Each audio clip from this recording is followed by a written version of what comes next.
There is a stillness to Ontario's backwoods that teaches you not to listen. The Canadian Shield stretches north from Georgian Bay toward Hudson Bay, one of the oldest geological formations on the planet, a billion years of granite softened by birch and white pine, and 10,000 lakes the tourism board has already named. You paddle a canoe across glass water at dawn. You wade barefoot off a dock in Muskoka while the loons call from the far shore. You walk the Portage Trail through Algonquin with your dog off the leash and your sandals half untied. And you do not think, not once, about what might be holding still a few feet away. But that stillness is not emptiness, it is camouflage. And behind it, the oldest backwoods in this country have been hiding things you were never taught to look for. Today, we are counting down 13 dangerous animals hiding in Ontario's backwoods. They are ranked not by how much harm they can do, but by how completely they have stayed out of the picture you carry of this country. From the ones coiled beneath the dock you swim from every summer, to the ones this province spent decades pretending had vanished for good. Some of these you have waded past. Some you have driven beside at dusk on a 2-lane highway north of Barrie. And the one at number 1 you may have carried home on your own skin without ever knowing it was there. If you're the kind of person who'd rather know what's actually out there than settle for the version on the welcome sign, take a second to subscribe. It genuinely helps the channel. And drop a comment telling us which part of Ontario you're watching from, or which stretch of backwoods you're heading to next. Let's get into the list. Number 13, the northern water snake. We begin with the snake you are most likely to have already stood beside. Nereidea cypodon lives on every rocky shoreline and wooden dock from the Ottawa Valley to the Bruce Peninsula. It is thick-bodied, dark-banded, and grows up to 135 centimetres long. It is also completely non-venomous. But the northern water snake is the most commonly misidentified reptile in the province. Cottagers along Georgian Bay and through the Muskokas routinely mistake it for the Massasauga rattlesnake and kill it on sight. Ontario Nature has documented the confusion for years. The snake itself does not help its reputation. When cornered on a dock or a boat ramp, it flattens its head into a triangular shape, coils, and strikes repeatedly. It will bite several times before retreating into the water. The bite draws blood but carries no venom. But the panic it produces is real, and the animal that dies for it is almost always the wrong one. People see the banding pattern, the thick body near the waterline, and the defensive posture. They reach for a shovel. They do not stop to check the pupil shape or count the scales. They have already decided what it is. Number 13 is the animal this country kills for looking like something it is not. Number 12. The common snapping turtle. It has been here longer than almost anything else on this list. Chelydra serpentina has existed for roughly 90 million years, which means it outlived the dinosaurs and has been sitting at the bottom of Ontario's lakes since before the lakes existed in their current form. A mature adult commonly weighs 10 to 16 kilograms, though specimens exceeding 20 kilograms have been documented in the Rideau and Trent Severn waterways. Its jaw generates approximately 210 newtons of focused shearing force, concentrated along a hooked beak with edges sharp enough to sever a human finger.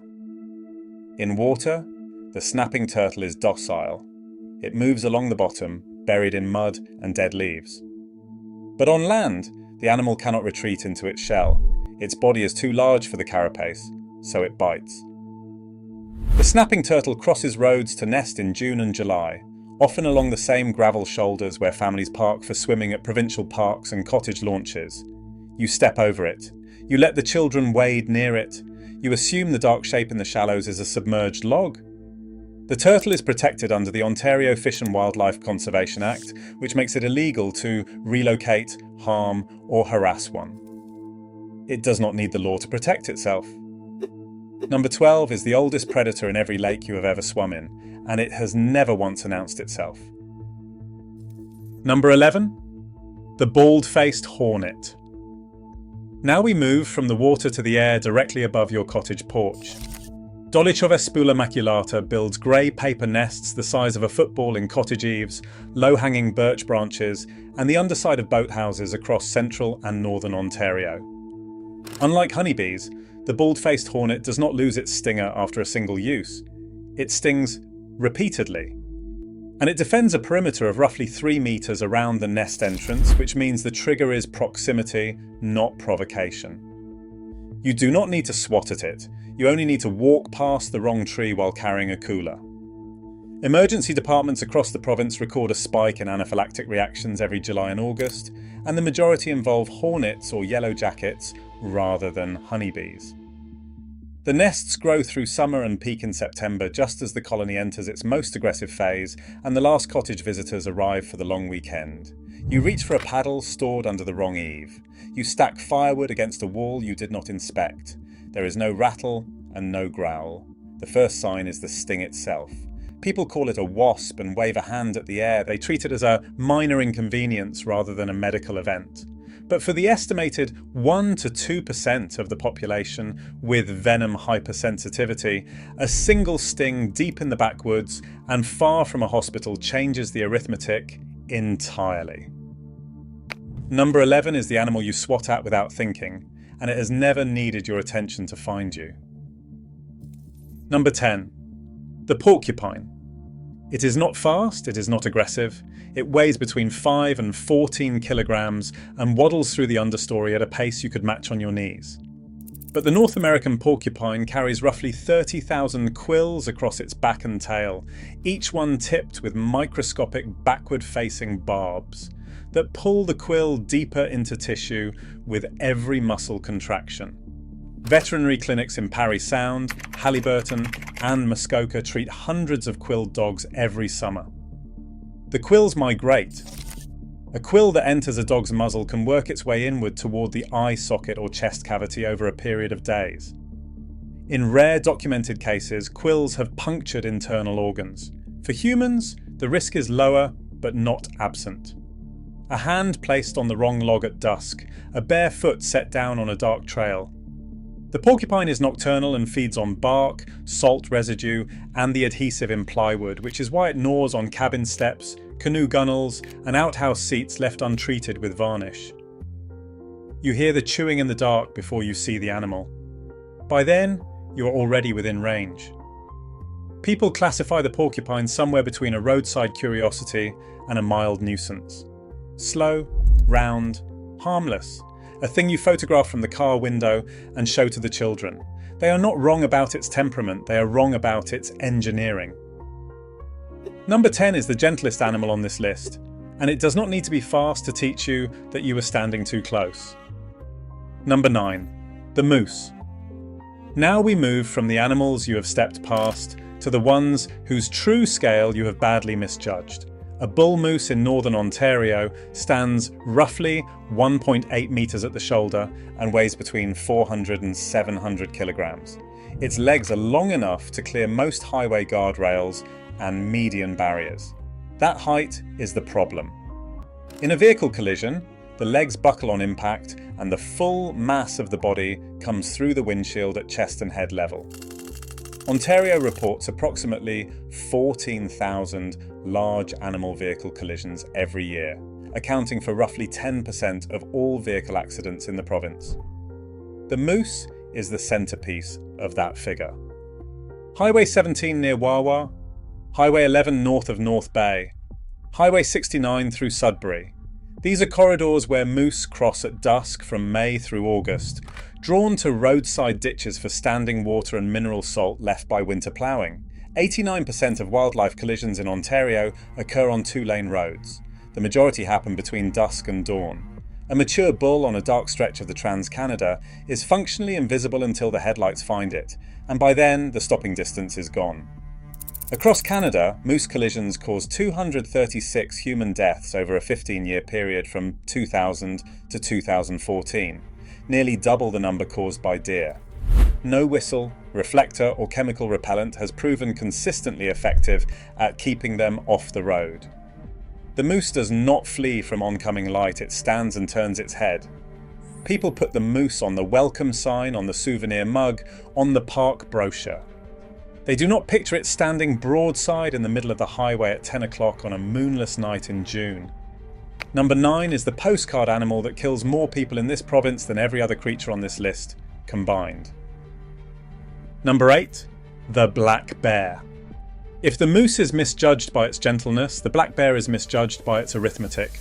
Ontario holds an estimated 85,000 to 105,000 black bears, one of the densest populations on the continent, spread across the boreal shield from Kenora to Kapuskasing and south through Algonquin into the Kawathas. The Ontario Ministry of Natural Resources and Forestry manages a regulated hunting season and monitors sightings through the Bear Wise program. But the density is not what people carry in their heads. On May 13, 1978, a single predatory male black bear killed 3 teenage boys who were fishing near Radiant Lake in the northeastern section of Algonquin Provincial Park. It remains the deadliest black bear attack in North American history. In September 2005, a predatory bear killed a woman and injured her husband at a remote campsite in Mississauga Lake Provincial Park, roughly 80 kilometers north of Chapleau. In September 2025, a bear entered a home in Nipigon, 120 kilometers east of Thunder Bay, and attacked a couple inside their kitchen. The same month, 2 women were mauled by a bear in a residential area of Sault Ste. Marie. Ontario has recorded 4 fatal black bear attacks and 7 human deaths in the past century, all caused by predatory males, all in remote locations well outside the cottage belt. The number is small, but the range is everywhere. People say the bears are in the park, that they are managed, that the warning label on the garbage bin is the full extent of the conversation they need to have. The labels are correct, the conversation is not. Number 8 is the animal at the edge of the campfire light that the whole province has agreed to describe as shy. Number 7. The eastern coyote. We have reached the halfway point. If you're still with me, you're clearly someone who actually wants to know what shares this country with us. Take a second to hit subscribe. Because the animals from here up are the ones people refuse to believe are real. If the wolf is a legend and the coyote is a nuisance, the eastern coyote is the animal that broke the boundary between them. Genetic research conducted across Ontario and Quebec has confirmed that the eastern coyote carries significant eastern wolf DNA, the product of historical hybridization that produced a canid some researchers call the coy wolf. The result is an animal larger than any western coyote, averaging 18 to 25 kilograms, with a broader skull, longer legs, and the cooperative pack hunting behavior of its wolf ancestry. It takes white-tailed deer. It runs in loose family groups through the mixed forest corridor between Algonquin Provincial Park and the Kawartha Highlands. The Ontario Ministry of Natural Resources and Forestry classifies it as a coyote for management purposes. But the animal moving through the November hardwoods does not behave like one. It is taller, it is quieter. It hunts in the grey zone between what people are comfortable calling a coyote and what they are afraid to call a wolf. That ambiguity is its best cover. You hear a howl at the cottage after dark and you say coyote without a second thought. You see tracks in the snow too large for any coyote and you say dog. You never quite arrive at the thing in between, because arriving there would mean accepting that the boundary dissolved in these backwoods a long time ago. Number 7 is the predator that hides inside the name people gave it, and the name has been wrong for decades. Number 6. The fisher. From here, the animals stop being misjudged and start being invisible. The fisher is a mustelid, a member of the weasel family, weighing 3.5 to 5.5 kilograms with a wedge-shaped head, short, powerful legs, and retractable claws that make it an exceptional climber. It hunts alone, travelling in rough circuits of 10 to 30 kilometres, repeated every 4 to 12 days through the boreal and mixed forests of Ontario. Picarnia pennanti is one of the only predators in North America capable of regularly killing a porcupine. It does so by circling the animal on the ground and attacking the unprotected face, biting repeatedly until the porcupine is too weakened to curl, then flipping it and feeding from the soft underbelly. It eats everything except the quilled skin, the large bones, and the intestines. The fisher is almost entirely nocturnal. It screams. The sound carries through dark hardwood at a pitch that resembles a distressed child or a strangled cat. Cottagers along Highway 35 and through Halliburton County hear that sound and assign it to a fox, a raccoon, a domestic cat in some kind of trouble. They do not assign it to a forest-dwelling predator with the aggression of a wolverine and the silence of a house cat. The Ontario Fur Managers Federation tracks the fisher as a fur-bearing species, and the regulated trapping season runs through the late fall and winter. But outside of licensed trappers and provincial wildlife biologists, almost nobody in Ontario has ever seen one alive in the wild. Number 6 is the scream you heard last summer that you decided not to investigate. Number 5. The eastern wolf. Most Ontarians know there are wolves in Algonquin Park. What most do not know is that those wolves are not grey wolves. Canis lycaon, also called the Algonquin wolf or the eastern timber wolf, is a genetically distinct species. A 2023 genomic study confirmed that eastern wolves diverged from grey wolves roughly 67,000 years ago and experienced admixture with coyotes roughly 37,000 years ago. Fewer than 500 mature individuals remain. The largest stable population lives inside Algonquin Provincial Park, with smaller established groups in Killarney Provincial Park, Queen Elizabeth II Wildlands Provincial Park, and Kawartha Highlands Provincial Park. Males average about 30 kilograms, females about 24. They hunt white-tailed deer and beaver in the deciduous and mixed forests of south-central Ontario. The species was listed as threatened under Ontario's Endangered Species Act in 2016 and under the Federal Species at Risk Act in 2024. But hunting and trapping bans on wild canids apply only within the boundaries of those few protected parks. Outside those lines, eastern wolves die at a higher rate from human causes than hybrid canids or coyotes in the same range. Tracking collar data collected by Trent University researchers from 2004 to 2011 confirmed the pattern. The wolf leaves the park boundary. The wolf does not come back. People say they heard wolves howling at the cottage last weekend. They mean grey wolves. They picture something large and silver from a documentary filmed in Yellowstone. They do not picture a threatened species smaller than a Labrador retriever that exists almost nowhere else on Earth. Number 5 is the animal this province protects inside a line on a map and loses the moment it steps across.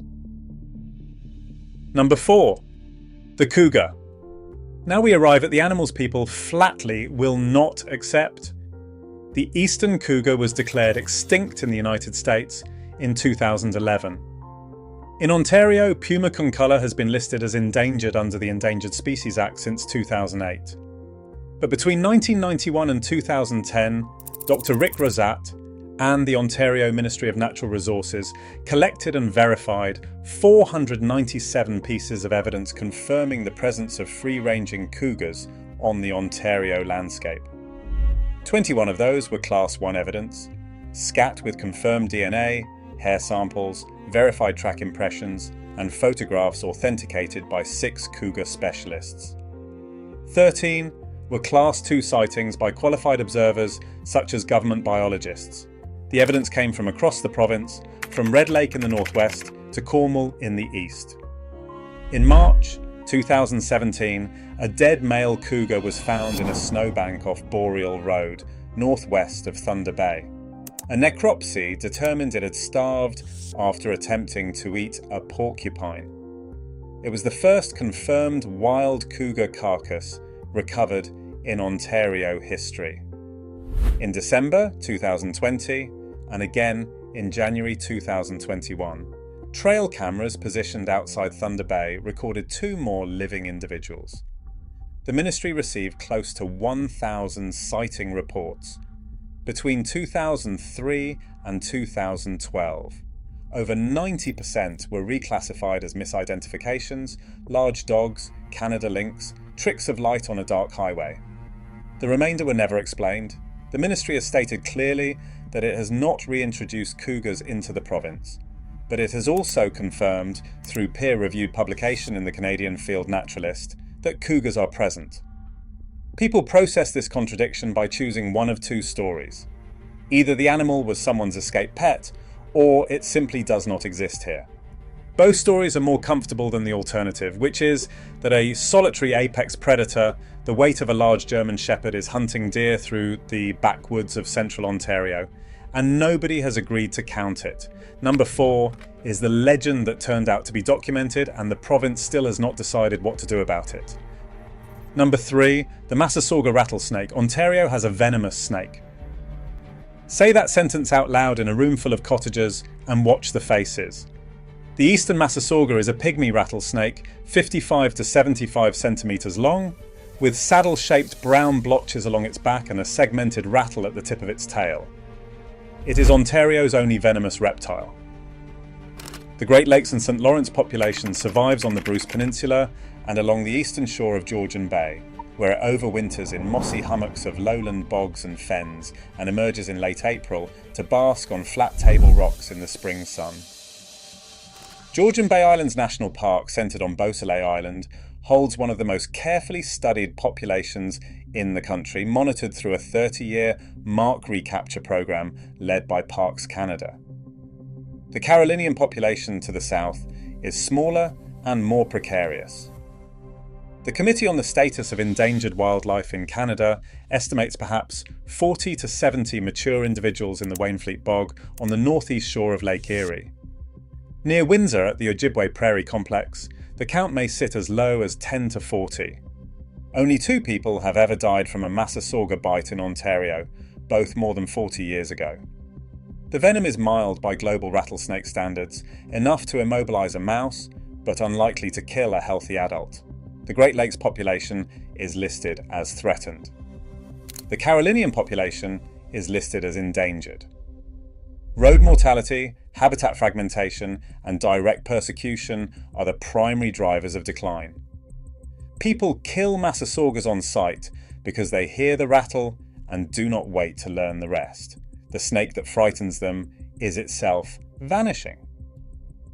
But the deeper refusal is not about danger, it is about category. Ontario does not have venomous snakes.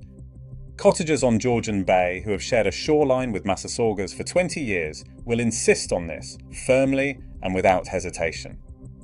The snake exists in the rock barren behind their dock. The sentence does not exist in the story they tell about where they live. Number 3 is the animal whose actual danger matters less than the fact that admitting it is here would change how this province talks about itself. Number 2, the wild boar. And so we come to the animal that should not be here at all. In the 1980s and 1990s, Eurasian wild boar were imported to Ontario farms as exotic livestock for specialty meat production. Escapes followed, intentional releases followed after that. Nationally, a 2019 study led by Ryan Brook at the University of Saskatchewan's Canadian Wild Pig Research Project found that the range of feral pigs in Canada had expanded by roughly 90,000 square kilometres per year between 2011 and 2017. Ontario moved to respond. The province listed wild pigs as a restricted invasive species under the Invasive Species Act. Eurasian wild boar farming was phased out across Ontario by 2022. The Ministry of Natural Resources now collects sighting reports and deploys traps, where evidence of pig activity is confirmed. In early 2023, a sounder of approximately 14 wild pigs was identified roaming northern Pickering, and the ministry set traps in the area.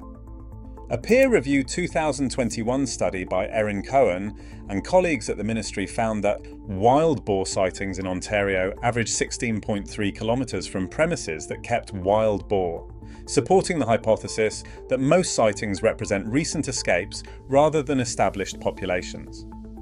The government's current language is careful and deliberate. There is no firm evidence that self-sustaining feral populations exist in Ontario. But the sightings continue. The escapees continue. The 2025 annual report uses a phrase that carries more weight the longer you read it. Ongoing escapes from domestic sources could result in feral populations establishing, Not have established, could establish. The distance between those two phrases is where the denial lives. Wild boar belong to the prairies, to Texas, to the American South. Not here. Not in cottage country, not in Ontario. Number 2 is the animal that walked through a farm gate 40 years ago and has not finished arriving. Number 1. The black-legged tick. The last animal on this list is not the largest. It is not the one with claws or venom or a rattle at the end of its tail. It weighs less than a sesame seed. An unfed nymph is roughly the size of a poppy seed, dark enough to vanish against a freckle or a fleck of dried mud on your ankle. It does not chase you. It does not warn you. It climbs to the tip of a blade of tall grass or a low shrub in the forest understory and holds its front legs outstretched in a posture biologists call questing, waiting for a warm body to brush past. That is the entire mechanism. Patience and proximity, nothing else. Ixodes scapularis is a vector for Borrelia burgdorferi, the bacterium that causes Lyme disease. It also transmits Anaplasma phagocytophilum, Babesia microti, and Powassan virus. The Powassan virus was first identified in 1958 in a 5-year-old boy named Lincoln Byers in the town of Powassan, Ontario, south of North Bay. He fell ill after a tick bite. He was rushed to Toronto. He fell into a coma and died within the week. The disease was named after the town where he lived. It can transmit within 15 minutes of tick attachment. The fatality rate for cases that progress to encephalitis is 10 to 15%. Roughly half of those who survive retain long-term neurological damage, including memory loss and muscle wasting. In the 1970s, there was one known colony of black-legged ticks in all of Canada at Long Point on the north shore of Lake Erie. By the 2000s, established populations had spread across southern Ontario, Quebec, Manitoba, and the Atlantic provinces. The Public Health Agency of Canada estimates the ticks range is now expanding northward at approximately 46 kilometres per year, pushed by 3 independent forces that reinforce one another. Warming winters that allow tick survival at latitudes that were once too cold, migratory songbirds like the American robin and white-throated sparrow that carry nymphs northward along the eastern flyway each spring, and the sustained growth of Ontario's white-tailed deer population from roughly 200,000 in 1980 to more than 600,000 today. Public Health Ontario maps established risk areas across southern, eastern and central Ontario, with moderate habitat suitability detected along Georgian Bay and bordering Algonquin Provincial Park. By 2050, the climate-suitable range may reach the James Bay coastline. This is not the most exotic animal on this list. It is not the most dramatic, and it will never make a documentary thumbnail, but it is the one this province has most completely learned not to see. Not because it hides behind a tree or flees at the sound of a footstep, because it is too small to register against the skin. You walk a trail through the Kawathas in June. You brush against a fern at knee height. You feel nothing. 3 weeks later, a ring-shaped rash appears on your calf that you mistake for a spider bite or an allergic reaction, and by the time the joint pain begins, you have forgotten the walk entirely. The denial here is not a choice anyone makes. It is a limitation of the senses themselves. You cannot refuse to look at something you were never equipped to detect, and that is why it sits at number 1. Not because the black-legged tick is the most fearsome animal in Ontario's backwoods, but because it is the only one on this list that does not need you to look away. You were never looking in the first place. Number 1 is not the animal you were taught to fear, it is the one you were never taught to see. So here is what this list is really about. Not fear. Fear is easy, and it burns off by morning. This list is about the distance between the Ontario you drive into on a Friday afternoon in July, and the Ontario that has been running underneath it the entire time. 100,000 lakes, 1 billion years of granite, and an agreement built into every provincial park welcome sign and every cottage rental listing, that this country is gentler than what it actually holds.